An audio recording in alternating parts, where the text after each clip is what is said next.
अनेकदा असं म्हटलं जातं की जसं तुम्ही म्हटलत की भात खाल्ल्याने शुगर लेवल वाढू शकते. हो, हो. पण भाताचं आणि वजनाचंही एक कनेक्शन जोडलं जातं, तर तेही तितकंच खरं आहे. पण तेवढं ते खरं नाही आहे. आपण म्हणतो ना, त्याच्यात स्टार्चचं जे प्रमाण आहे त्यामुळेच तुम्हाला कॅलरीज जास्त जातात. अच्छा. सो त्यामुळे तो होऊ शकतो.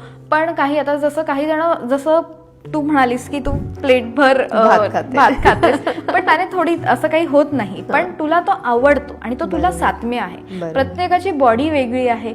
प्रत्येकाने प्रत्येकाच्या बॉडीला अंडरस्टँड करून त्याप्रमाणे आहार ठरवायला पाहिजे. प्रत्येकाचं टाइम टेबल वेगळं असतं, काम करण्याची पद्धत वेगळी असते.